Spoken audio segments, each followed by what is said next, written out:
Baik, bismillahirrahmanirrahim. Assalamualaikum warahmatullahi wabarakatuh.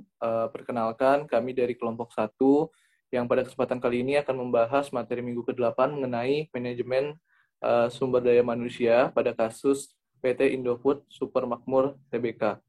Oke, mungkin yang pertama sedikit singkat profil dari PT Indofood. Perusahaan ini sudah berdiri sejak 15 Juli 1991 dan pada tahun 1966 mereka telah memiliki sebanyak 295 karyawan yang berasal dari berbagai kategori pendidikan yaitu dari SMA, diploma maupun sarjana.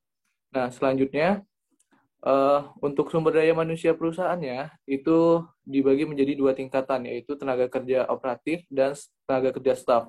Nah, tenaga kerja operatif di sini terdiri dari tiga level utama dan tenaga kerja staf pun terdiri dari tiga level utama. Nah, yang mana pada tenaga kerja operatif terdiri dari helper, operator, dan administrator.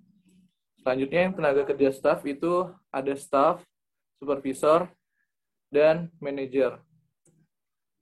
Oke, next ini gambaran peta gender karyawan dari PT Indofood yang kami dapat pada sumber yaitu jurnal Aru Perez et al. 2018. Nah, di sini menggambarkan bahwa uh, karyawan bergender pria itu lebih tinggi daripada karyawan wanitanya dengan total tadi 295. Next, selanjutnya untuk rekrutan sendiri, PT Indofood Sukses Makmur lebih mengutamakan penawaran internal karena tenaga kerja lama dianggap lebih mudah beradaptasi sehingga mengurangi biaya pelatihan dan juga telah memiliki keterampilan yang tinggi. Nah, untuk rekrutmen di sini mereka memakai dua metode utama yaitu penawaran internal dan penawaran eksternal. Nah, penawaran internal itu dilakukan dengan cara promosi jabatan yang dinilai dari prestasi kerja dan penawaran internal ini lebih banyak digunakan untuk posisi yang ada di supervisor. Nah, selanjutnya untuk yang penawaran eksternal itu dilakukan dengan cara mengutamakan merekrut karyawan yang posisinya ada di helper, operator, dan administrator, dan biasanya mereka merekrut masyarakat daerah yang ada di sekitar perusahaan untuk mendukung kesejahteraan penduduk di sekitar perusahaan. Next, untuk seleksinya sendiri, seleksi di sini dilakukan dengan dua metode, yaitu metode ilmiah dan non-ilmiah. Metode ilmiah berbasis atau berorientasi pada prestasi kerja, kebutuhan real karyawan, kedisiplinan, dan keterampilan karyawan, serta berpedoman pada Undang-Undang Ketenagakerjaan.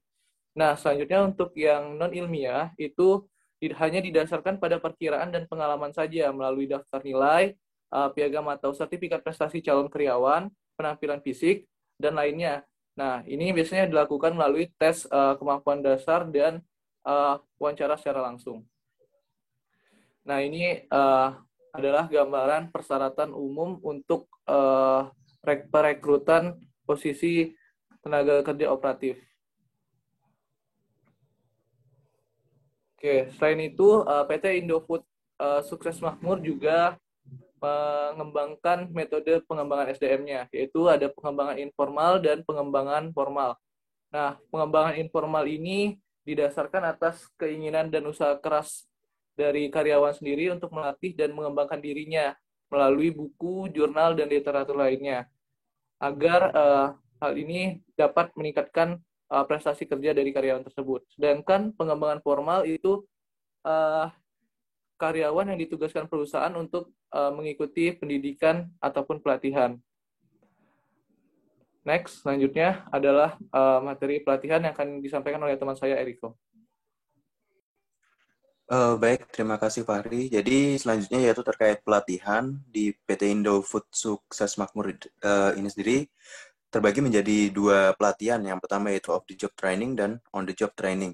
Sebelumnya untuk pelatihan sendiri didefinisikan sebagai proses yang mencoba menyediakan bagi seorang karyawan informasi, keahlian, dan pemahaman atas tujuan organisasi sehingga dapat merubah sikap seseorang tersebut ke arah yang diinginkan.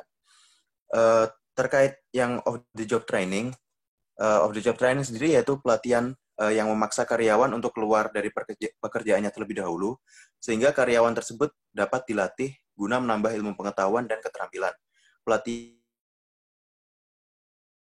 pelatihan ini menggunakan dua teknik, yaitu secara presentasi dan simulasi. Untuk selanjutnya yaitu on the job training. Untuk on the job training sendiri yaitu pelatihan yang berbentuk penugasan pegawai yang dibimbing oleh supervisor atau senior yang telah berpengalaman, dan diharapkan senior tersebut dapat mencontohkan pekerjaan yang baik bagi karyawannya atau bagi yang dilatih, seperti itu. Next. Selanjutnya yaitu terkait pelatihan di PT Indofood sendiri. Jadi untuk di PT Indofood Sukses Makmur TBK ini terbagi menjadi 3 macam pelatihan, yaitu pelatihan gugus pengendali mutu, pelatihan refreshing ISO 22005, dan refreshing sistem jaminan halal. Untuk pelatihannya sendiri termasuk dalam kategori pelatihan off the job training yang dilakukan selama beberapa hari dan bertempat di dalam perusahaan. Yang pertama yaitu terkait pelatihan gugus pengendali mutu. Ini melibatkan sekelompok karyawan untuk mengupayakan pengendalian mutu dengan cara mengidentifikasikan, menganalisis, dan melakukan tindakan untuk menyelesaikan masalah yang dihadapi dalam pekerjaan dengan menggunakan alat-alat pengendali mutu. Yang selanjutnya yaitu pelatihan ISO 22005 adalah pelatihan sistem manajemen keamanan pangan yang dipadukan dengan ketentuan umum guna menjamin keamanan pangan sepanjang rantai pangan hingga konsumsi akhir. Dan pelatihan yang terakhir yaitu pelatihan sistem jaminan halal. Ini diadakan guna meningkatkan kompetensi, pengetahuan, keterampilan sikap, dan komitmen terhadap kehalalan produk melalui penerapan sistem jaminan halal. Menurut Aru Perez et al. 2018. Next. Selanjutnya, yaitu terkait kinerja karyawan. Di sini kinerja karyawan sendiri dapat didefinisikan sebagai hasil kerja secara kualitatif dan kuantitatif yang dicapai oleh seorang karyawan dalam melaksanakan tugas-tugasnya sesuai dengan tanggung jawab yang diberikan. Terdapat beberapa faktor, ya di sini ada 3 faktor yang meningkatkan, yang mempengaruhi kinerja karyawan. Yang pertama yaitu ada lingkungan kerja. Lingkungan kerja sendiri merupakan sesuatu yang ada di sekitar para pekerja yang dapat mempengaruhi dirinya dalam melakukan tugasnya. Lingkungan kerja yang baik akan meningkatkan kinerja karyawan, dan sebaliknya, lingkungan kerja yang buruk akan menurunkan kinerja karyawan juga. Seperti itu.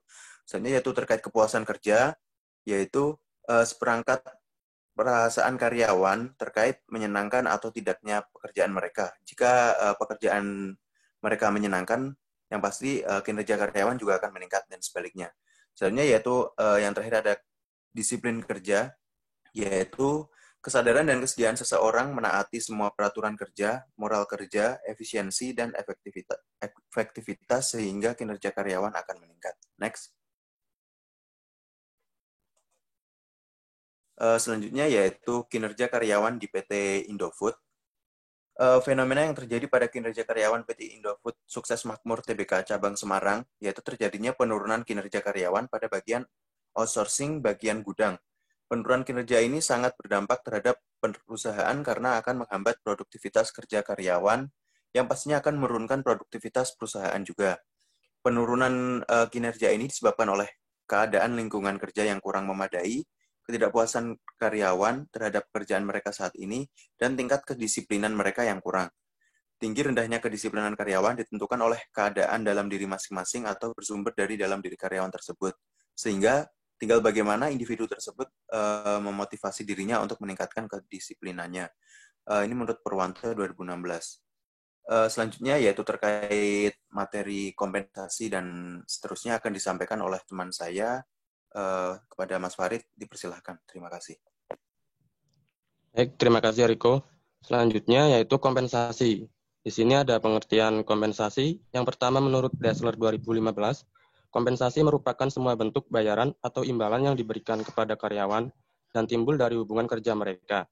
Yang kedua, pengertian kompensasi menurut Martoyo dalam Sinambela 2016. Kompensasi adalah pengaturan keseluruhan pemberian balas jasa bagi employers maupun employees, baik yang langsung berupa uang finansial maupun yang tidak langsung berupa uang atau non-finansial. Next.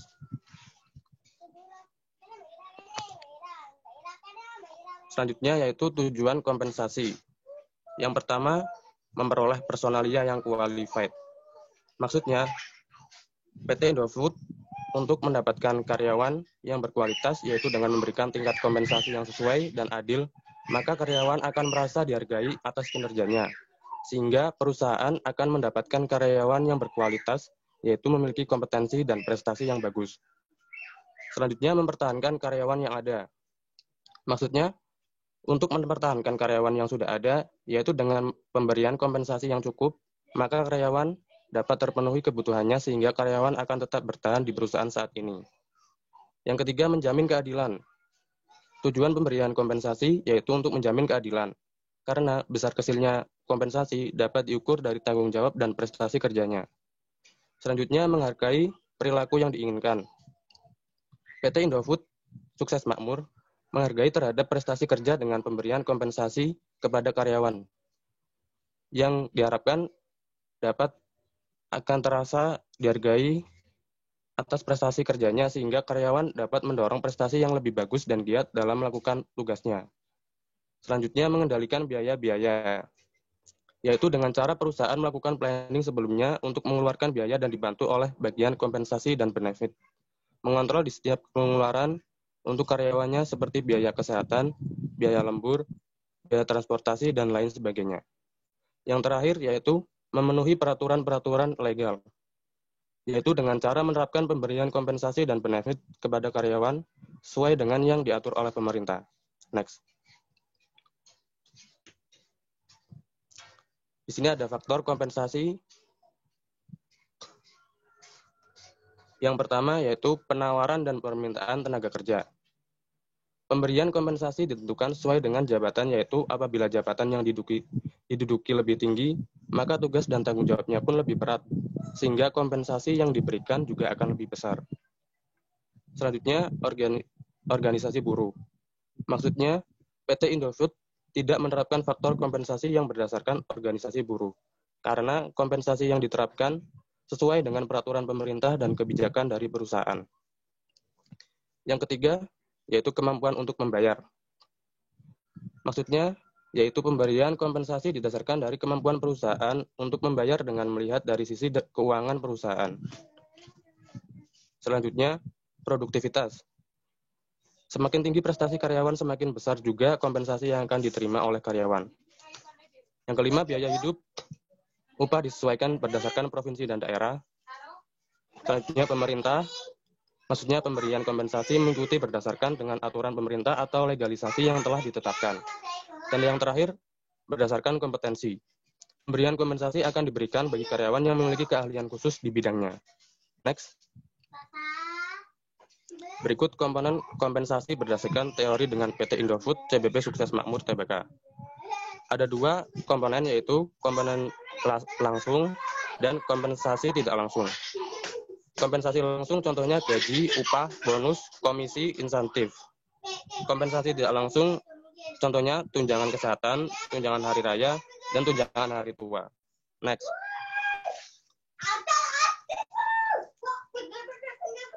Selanjutnya yaitu pengembangan karir. Aktivitas-aktivitas untuk mempersiapkan seorang individu pada kemajuan jalur karir yang direncanakan. Di sini ada prinsip pengembangan karir.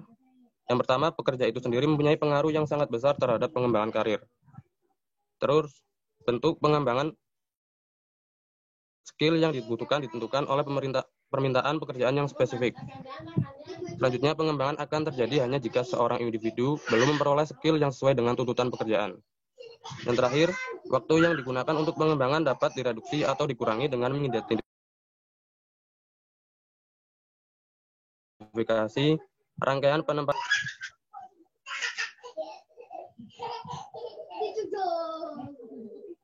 Baik, sekian presentasi dari kelompok kami. Kurang lebihnya mohon maaf. Wassalamualaikum warahmatullahi wabarakatuh.